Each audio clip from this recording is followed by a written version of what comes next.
laboral. Bueno, el hombre durante toda su vida se dedicó principalmente a ser cañista, manejó de 4 pulgadas para arriba todos los caños que se les ocurriera.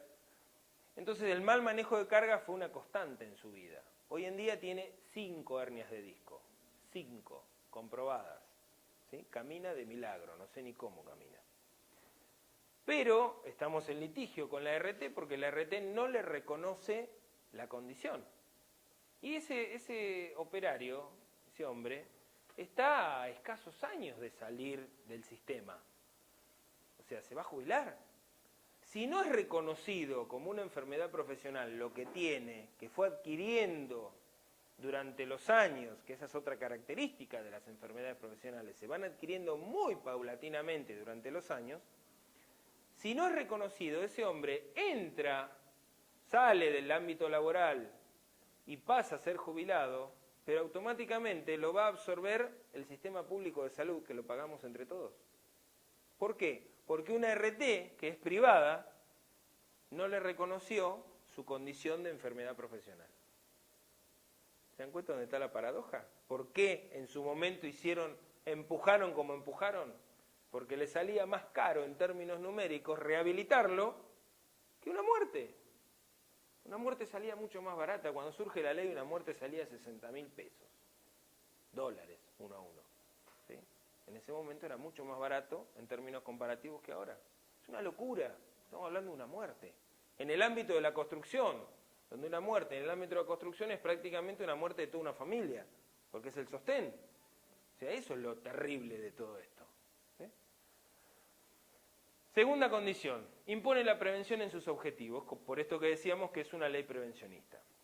Crea los organismos de control y ejecución de esta ley, es decir, a partir de esta normativa, lo que se crea es la Superintendencia de Riesgo de Trabajo. Esta Superintendencia de Riesgo de Trabajo que tiene por arriba de él, por arriba de la Superintendencia, el Ministerio de Trabajo. Es decir, acá está el ministro Tomada, acá está el doctor González Gaviola, que es el superintendente, y esta superintendencia lo que hace es determinar el poder de policía.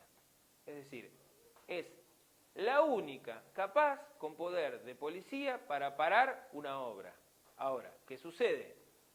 No tiene la capacidad de tomar todo el ámbito de la producción de todo el país. Entonces, a través del Pacto Federal, lo que hace es delegar en todos los ministerios de trabajo provincial. Por eso, cada ministerio de trabajo provincial, por delegación directa de la Superintendencia de Riesgo de Trabajo, tiene el poder de policía dentro de su provincia. ¿Vieron cuando hay operativo del ministerio? Que el ministerio entra, porque tiene ese poder de policía delegado. ¿Sí? Lamentablemente, digo lamentablemente porque lo que se busca es otra situación, estos operativos vienen de la mano, en nuestro caso, junto con unos señores delegados que dicen defender a los operarios. ¿Sí? Entonces, como tenemos esta situación, tenemos las consecuencias que tenemos. A su vez, los ministerios de trabajo provinciales, por orden directa de la superintendencia, tienen la factibilidad de generar multas directas. ¿Sí? Entonces, cada vez que hay un operativo y se enteran, por suerte, bueno, ahora tenemos muy buena relación con el ministerio y cada vez que hay operativo en un lugar nos lo dicen con la suficiente antelación, en el caso del Colegio de Arquitectos, como para poder decirle a los colegas, che, ordenen un poquito la obra, que no los calcen tan mal. ¿Por qué? Porque por falta de casco, por falta de equipo de protección personal, por falta de ropa de trabajo, que es la condición básica y necesaria, las multas parten de los 6.000 pesos para arriba. ¿Sí? O sea, el módulo parte de los 6.000 pesos para arriba. Y después el descargo, lógicamente, es todo un problema, porque si somos directores de obra y el empleador es otro, tenemos que demostrar que es otro, lo hay que hacer en 48 horas, etcétera, etcétera. Es todo un problema. Y otra discusión es que el inspector que va, que no necesariamente está capacitado en construcción, puede ser un inspector capacitado en otro ámbito, pero ese día le tocó ir a las obras, lo primero que hace es mirar el cartel. Entonces dice, tengo que llenar datos. Están todos. Agarra, mira el cartel y llena los datos. Entonces los primeros que caemos somos los que estamos en el cartel, que después tenemos que ir a hacer el descargo. ¿Se entiende? Es tan complejo que, a su vez, el Ministerio de Trabajo se rige por todas las resoluciones que establece la superintendencia. Y nosotros, profesionales, nos regimos por lo que se denominan incumbencias. Y nuestras incumbencias nos permiten llevar adelante todo lo ateniente a higiene y seguridad en la construcción. Cosa que el Ministerio de Trabajo es el día de hoy que todavía no reconoce. ¿Sí? Y con alguien lo hablaba hoy, no me acuerdo con quién, lo hablaba hoy, en cuanto a la incumbencia 20 y en cuanto a la situación del posgrado. ¿Sí? No estoy bajo ningún punto de vista en contra de los posgrados. De hecho, yo he hecho varios posgrados, pero lo que sí estoy taxativamente en contra es que un posgrado otorgue una incumbencia más. ¿Sí? Y esto de las 400 horas es prácticamente decir lo mismo. ¿Sí? ¿Qué sucede? El Ministerio de Trabajo, en el año 2005, a través de una resolución, la 1830, lo que establece es que para el título de grado, es decir, para los arquitectos llevar adelante, entre otros, llevar adelante un programa o un servicio de higiene y seguridad, se puede hacer si y solo si hacen un posgrado de 400 horas. ¿Sí? ¿Qué sucede? Eso fue toda una discusión, pero era la única normativa que hasta el momento decía algo.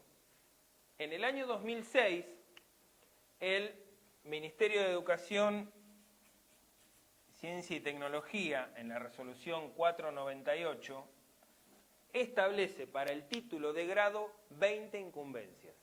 La número 20 es proyectar, dirigir y ejecutar todo lo ateniente a higiene y seguridad en obras de construcción. Punto. ¿Sí?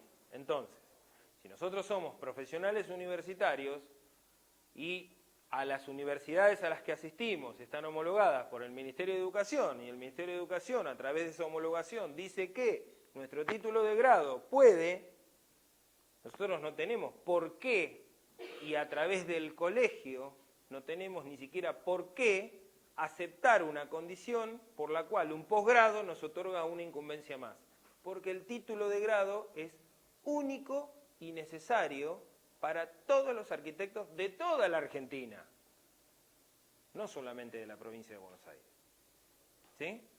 Por eso, el posgrado es fantástico. Estoy totalmente de acuerdo con los posgrados, pero están para profundizar conocimiento, no están para otorgar una incumbencia más. ¿Sí? Eso es una cuestión estrictamente personal, y me hago cargo porque lo he dicho en más de una oportunidad, y como redactor de la resolución que regula la incumbencia 20 en el Colegio de Arquitectos, en el año 2007, nos basamos en la resolución 498 para regular la actividad profesional. Esa actividad profesional fue ahora actualizada en la última resolución del nomenclador que se hizo hace escasos 2 meses, ¿sí? Junto con la resolución de estudio de impacto ambiental, que es una nueva también que tuve oportunidad de redactar. Digamos, esta es la situación. Ojo, existe el conflicto interministerial, todavía existe. ¿Por qué? Porque el Ministerio de Trabajo nunca se desdijo de lo que dijo. ¿Está? Y las aseguradoras de riesgo de trabajo deberían acatar al Ministerio de Trabajo, pero hasta la fecha, desde que los arquitectos, y ya somos 400 y pico, que estamos en el 470, que estamos en el registro que consta en el Consejo Superior, hasta la fecha ninguna RT rechazó ningún programa presentado por un arquitecto. ¿Por qué? Porque si bien se tienen que acatar a lo que dice el Ministerio de Trabajo a través de las resoluciones de la Superintendencia, también saben que existe esta. Y no quieren comerse un juicio. ¿Sí? No son tontos. ¿Está? Entonces, esta existe, la incumbencia 20 existe. El posgrado, fantástico, me parece muy bien que lo hagan. ¿sí? También tenemos incumbencias en otras actividades y no necesariamente tenemos el conocimiento suficiente, ¿sí? De hecho, son 20 las incumbencias que tenemos. ¿Está? Entonces, no está mal que se profundice conocimiento después de la formación de grado, ¿sí? Lo que no puede otorgar es una incumbencia más, me parece. Y más los que salimos de las universidades públicas. Digo, esto es una cuestión de respuesta, de responsabilidad social a quienes pagan nuestros estudios superiores, digamos, a la sociedad. Entonces, me parece un despropósito tener que acceder a un posgrado pago para tener una incumbencia más, cuando podría estar en el grado. De hecho, muchas facultades de arquitectura, entre ellas La Plata, hace 5 años cuando reformamos el plan de estudios, desde graduados incorporamos transversalmente en todas las materias, no como una materia más, en todas las materias, todas las componentes de gestión de riesgos laborales. ¿Sí? Entonces, en todas las materias se da algo de seguridad e higiene. ¿Sí? Y superamos las 400 horas. No es un tema de horas. Cada vez que lo discutimos de colegio a colegio, por lo general los ingenieros nos dicen, sí, pero ustedes no tienen las 400 horas. Yo saco todos los pergaminos y le digo, mirá, si es por eso, no es una cuestión de horas, es una cuestión de contenidos. Discutamos contenidos, no discutamos horas. Me parece un disparate. Es como discutir la caja o lo que está dentro. Ellos quieren discutir la caja. A mí me interesa discutir lo que está dentro de la caja.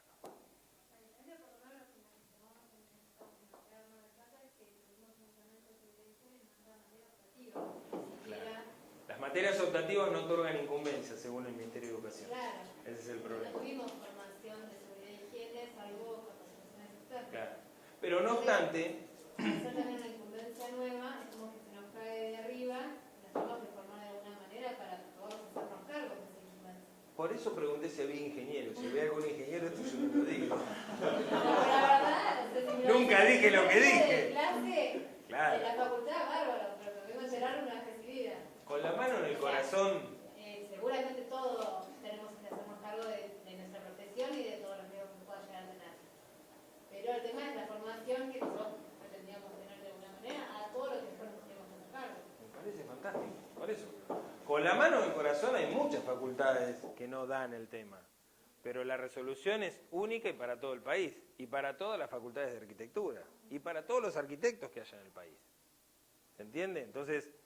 Es cierto, hay una paradoja, lo que pasa es que también hay que empujar en el rol que a cada uno nos ocupa, si es de graduados, si es de profesores, en cada facultad de arquitectura para que esto también suceda.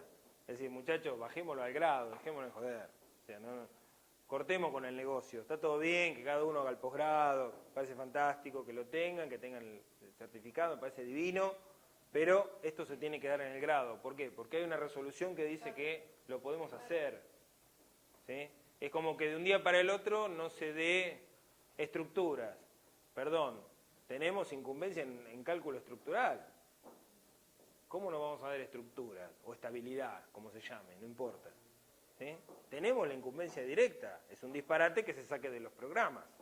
¿Se entiende? Es un paralelo muy interesante. Bueno, crea los organismos de control, les decía. También crea, que vienen por acá, y lo voy a hacer chiquito porque no me simpatizan, las aseguradoras de riesgo de trabajo. Las aseguradoras de riesgo de trabajo no son más que aseguradoras, punto. Es la misma aseguradora que nos puede asegurar una vida, nuestra casa, el auto o lo que sea. ¿Qué sucedió? En los primeros años, como la superintendencia no tenía... hoy en día tampoco lo tiene, la forma de poder llevar adelante el control de todo el ámbito de producción, lo que hace es una delegación natural en las aseguradoras de riesgo de trabajo. Entonces parecía como que yo tengo una RTA, con eso me alcanza. Y no es cierto, porque hay costos indirectos que no están dentro de la póliza que son muy altos. ¿Sí? Y ahí es donde se demuestra cuantitativamente que es más barato prevenir que pagar el accidente. Es mucho más barato prevenir. En términos económicos, en la ecuación, es mucho más barato prevenir. ¿Qué sucede? Las ART como que se les delegó naturalmente esa cuestión de la prevención, entonces la RT iba y daba las charlas de prevención. Daba las charlas de prevención en la medida en que estadísticamente esos accidentes sucedían o no sucedían. No los daba porque es buena, ¿sí? Los daba porque de esa manera bajaban la prima de lo que después tenían que pagar como consecuencia. Entonces, si la estadística estaba diciendo que se caían más en altura, entonces iba y daba charla de prevención en trabajo en altura. Si la estadística decía que se caían por caída a nivel, iban y daban charla de orden y limpieza. Si la estadística decía que no había elementos de protección, iban y daban charla de elementos de protección personal. ¿Se entiende? Se regían por esa condición, por la variable económica. Están para ganar plata, son privados. No está mal que estén para ganar plata. Lo que está mal es en detrimento de qué están ganando plata. ¿Sí? Y otra de las cuestiones también muy interesante, establece los derechos y obligaciones de las partes. Entonces le empieza a decir al operario, mire, usted tiene la obligación de hacer un examen preocupacional. ¿Por qué? Porque el empleador tiene el derecho de saber en qué condiciones de salud lo está tomando usted, pero usted también tiene el derecho a exigir exámenes de salud, paulatinos o durante el tiempo de que esté trabajando en esa empresa, periódicos, exámenes periódicos. ¿Por qué? Porque está exigiendo su derecho si adquirió o no adquirió una enfermedad durante su desempeño laboral en ese trabajo. ¿Sí? O sea, genera derechos y obligaciones para todas las partes. Eso es muy interesante a partir de esta normativa. Fíjense que el último punto es plan de mejoramiento. Esto ya lo vimos. Por ese último punto del plan de mejoramiento es que nace este decreto. Esto es un decreto del Poder Ejecutivo Nacional, como fue el del último 20 de septiembre que crea las mutuas. Este es un decreto que lo firmó el presidente de los años 90, que establece que la ley de riesgo de trabajo es tal, pero para la construcción es esta. Entonces, el decreto 911 es la normativa específica para la construcción. ¿Sí? ¿Qué sucede? Había situaciones en donde, por ejemplo, la ley de riesgo de trabajo habla de un programa de prevención. El decreto 911 habla de un programa, un legajo técnico de higiene y seguridad. Pero aún así nadie decía cómo debía ser ese legajo, qué debía contener, de qué manera se debía aplicar. Entonces, ahí es donde surge este órgano de control, la superintendencia, y empieza a generar una chorrera de resoluciones que en sus orígenes tenían que ser resoluciones complementarias o administrativas, que empiecen a aclarar estos puntos. ¿Qué sucede? Esas resoluciones empezaron a ser administrativas, correctivas, ampliatorias, modificatorias, y la realidad es que después de 4 o 5 años, el decreto 911 original fue prácticamente trastocado en muy poco tiempo, trastocado en un 70%. Entonces ese decreto 911 pasó a ser, cada uno que citaba el decreto decía decreto 911 y resoluciones complementarias, porque había como 30 resoluciones complementarias que modificaban más del 50% del decreto original. ¿Se entiende?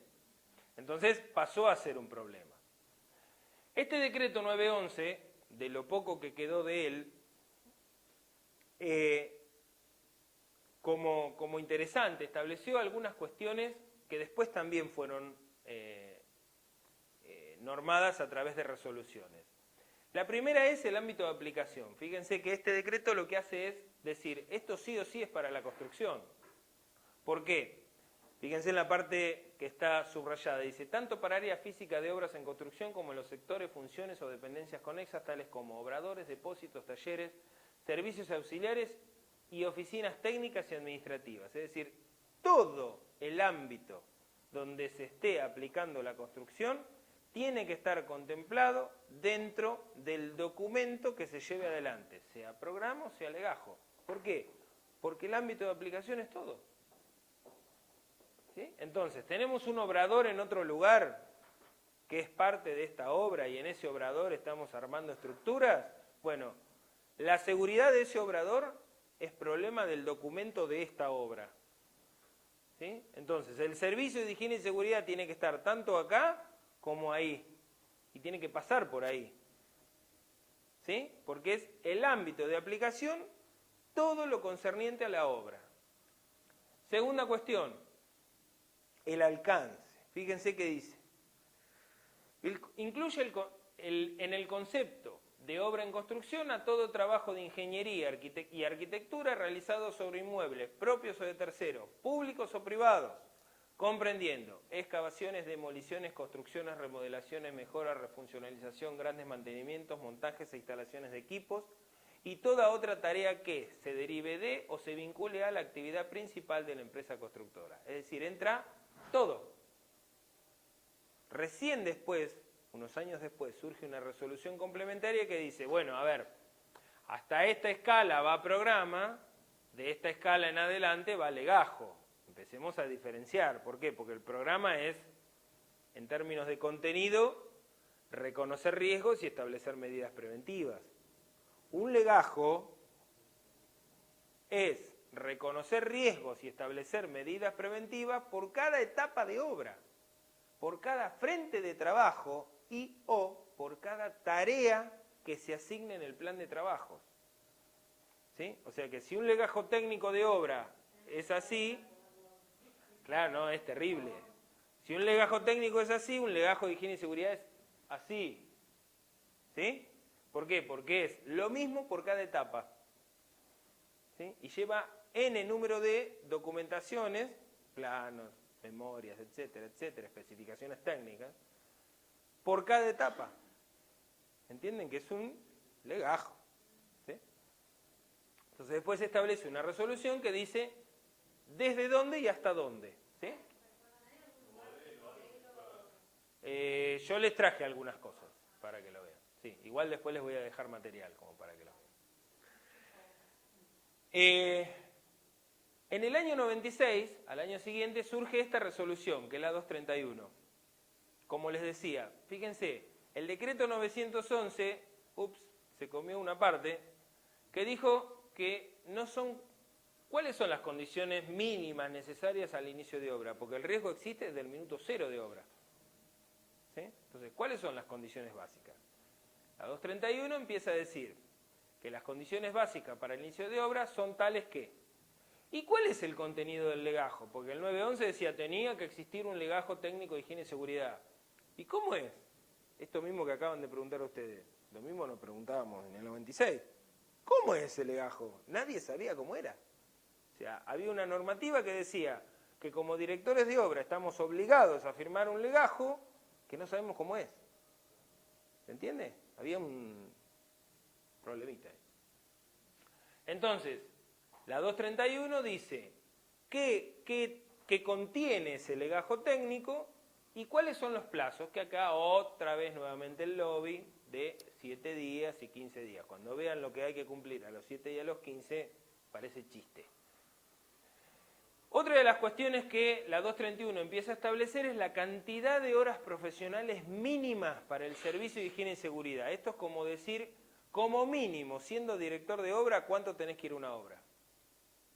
¿Sí? Es el equivalente, pero en términos de prevención. Entonces, a alguien se le ocurrió equipararlo a cantidad de operarios. De 1 a 15 operarios, 3 a 5 horas profesionales semanales. O sea que vos entre 3 y 5 horas tenés que hacer los recorridos, tenés que hacer las capacitaciones, tenés que crear los frentes de trabajo, tenés que ser mandrake para hacerlo de 3 a 5 horas. Es una cosa que... imposible. De 16 a 50 operarios, 5 a 10 horas.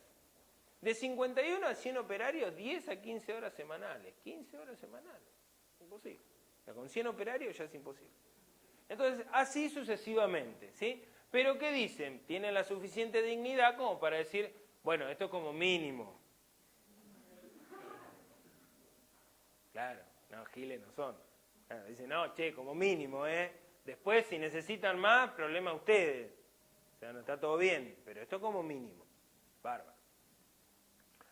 Otra de las cuestiones que establece es la existencia del técnico en obra. Porque, claro, se dieron cuenta que, che, miren que las horas no alcanzan. Hicimos pero no puede. O sea, no se puede partir en 40 pedazos el tipo. Bueno, entonces la existencia del técnico. Pero el técnico acotado.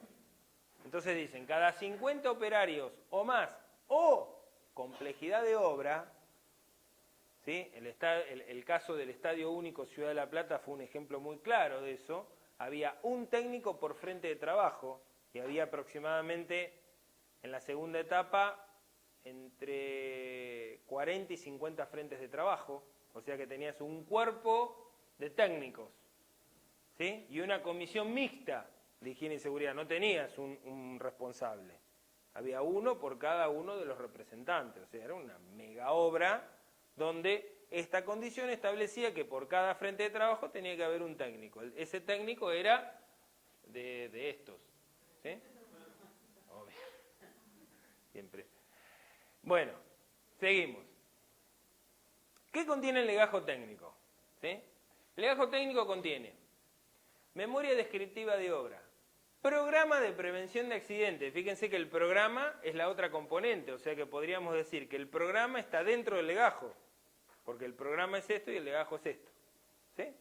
Programa de prevención de accidentes y enfermedades profesionales de acuerdo a los riesgos previstos, programa de capacitación al personal en materia de higiene y seguridad, registro de evaluaciones efectuadas por el Servicio de Higiene y Seguridad, organigrama del Servicio de Higiene y Seguridad, plano o esquema del obrador y servicios auxiliares, fíjense todo lo que lleva un legajo,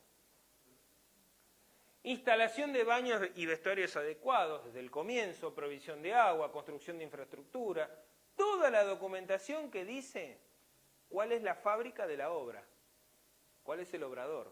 Después vamos a ver algunos planos de obradores, de mayor y de menor complejidad. Pero, ¿cuál es la fábrica de la obra? Es decir, todo lo que tiene que tener, esto ya lo estuvimos comentando, todo lo que tiene que tener un legajo, es decir, una obra, necesariamente para iniciarse. Alguna vez algún colega me dijo, pero hay que hacer una obra para hacer la obra. Y sí. Y sí. Dice, en muchos casos también depende de la complejidad de obra. Y acá entra otro factor, porque tampoco podemos ponernos en talibanes, ¿sí? Que es el factor competencia. Digamos, si todos cumplimos la misma condición, la competencia es leal. Si algunos cumplimos alguna condición y otros no, la competencia es desleal. ¿Sí? Entonces, en distritos donde, por ejemplo, esta misma charla en General Villegas, hay, que es distrito 8, hay 26 arquitectos. En esta misma charla tenía 24, o sea, tenía el 90 y pico % de los arquitectos de General Villegas. ¿Sí? Fue muy simple poder esto volcarlo porque era una rueda de mate, y decirle, muchachos, a ver, todos se conocen, se ven a la cara, ¿están todos de acuerdo con esto? Sí, estamos todos de acuerdo. Bueno, a partir de mañana, ¿todos van a cotizar igual? Porque todos hacían proyectos de dirección ejecutiva, ahí no hay nada, todos tienen sus muchachos, todos son empresas, ¿sí? Estén constituidos legalmente o no, todos son empresas. Entonces, todos se conocen, ¿van a cotizar igual? Pues si no cotizan igual, todos se conocen, se pueden putear libremente. Entonces, ahí es donde eso se puede manejar. En distritos tan numerosos como el 9, el 4, el 1, qué sé yo, distritos más complejos, hola Pablo, ¿bien? Esta situación no se puede dar. ¿Por qué? Porque ¿cómo llegás a poder medir quién cumple y quién no cumple con la condición? Entonces, ¿hasta dónde llega la condición de lealtad profesional? ¿Sí? Entonces, termina agarrándolo al trabajo al que pasó menos. Bueno, ¿pasó menos en función de qué? ¿Pasó menos en función de tener menos gasto? Porque esto también es un costo, ¿eh? Esto alguien lo paga. ¿Sí? ¿Eso no se puede plantear desde el colegio? Sería fantástico. Por ejemplo, el artículo 29, que se le impone, cosa de que salga de acá avisado. Entonces, todo acataríamos que a la hora de hacer el horario sería, bueno, honorario, artículo 29, plan de seguridad y Lo que pasa es que eso te llevaría administrativamente a tener que sí o sí visar el legajo de obra. Claro, seguramente. Porque dentro del legajo de obra vos tenés que presentar, de acuerdo a la complejidad de obra, bueno, pero eso es un tema administrativo que hay que charlarlo porque infiere directamente sobre una complejidad distinta. Digo, inclusive O sea, por no los es menor tamaños. lo que acabas de decir, ¿entendés? No, inclusive por los tamaños de obra, porque a veces, o sea, por ejemplo, para un edificio, vamos solitos a hacerlo, Sí. tal cual. Sí. Pero para una obra chica, si le planteamos lo mismo que le planteamos en consorcio, Ah, no lo nos agarrás. matan. Nos matan, entonces, digo, ¿qué onda? Y el accidente puede provenir de cualquier lado y desde cualquier altura. Lo más triste en esto es que el accidente sucede igual. Digo, como perito judicial me ha tocado peritar una muerte. Era cambiar 2 metros de cañería debajo de una mesada. Tan simple como eso. Le sacó la defensa a la moradora, se le trabó la moradora, cuando la sacó, se cortó, no alcanzó a salir de abajo de la mesada. Entonces vos decís, una obra de muy baja complejidad, muy baja, cambiar 2 metros de caña. Conoces un plomero, te conoce una persona y decís, arquitecto, tengo que cambiar porque me pide, conoce un plomero, sí, cómo no, cotizando, pasado, o sea, actuás en esa situación real. Sabemos que ejecutar y ser parte, estar en misa y en procesión al mismo tiempo, está penado, o sea, sabemos, pero sabemos que existe. ¿Sí? Sabemos que muchas veces actuamos como empresa, lo sabemos, no lo podemos negar, ¿sí? Porque existe. En esa situación seguramente los dueños de casa le dijeron al arquitecto, ¿conoce algún? Sí, cómo no. ¿Cuánto le pasa? 450. Listo. Y se lo hace. ¿Cómo actuó ese profesional? Como empresa. ¿Sí? Y le dijo, hacelo. Lo hizo. Se le murió un empleado. Porque esa persona la toma en relación de dependencia para hacer esa tarea. ¿Se entiende? Es negro, pero la toma. Nadie lo puede negar. Entonces, imagínense el problemita judicial que existe después. O sea, no solo se murió un operario, sino que se te murió a través de una contratación implícita en negro, donde el comitente que te contrata a vos es solidariamente responsable. ¡Ah, qué lindo, Lindo. Lindo bollo. ¿Se entiende? Pero esas cosas pasan en la obra de baja complejidad y en la obra de mediana o alta complejidad. Sucede, no es un problema de la obra. ¿Sí? Ahora, en el medio está esta discusión. ¿Cuánto tenemos que pasar o cuánto inferimos en costos de prevención para ganar o no la obra? Esa es una realidad también.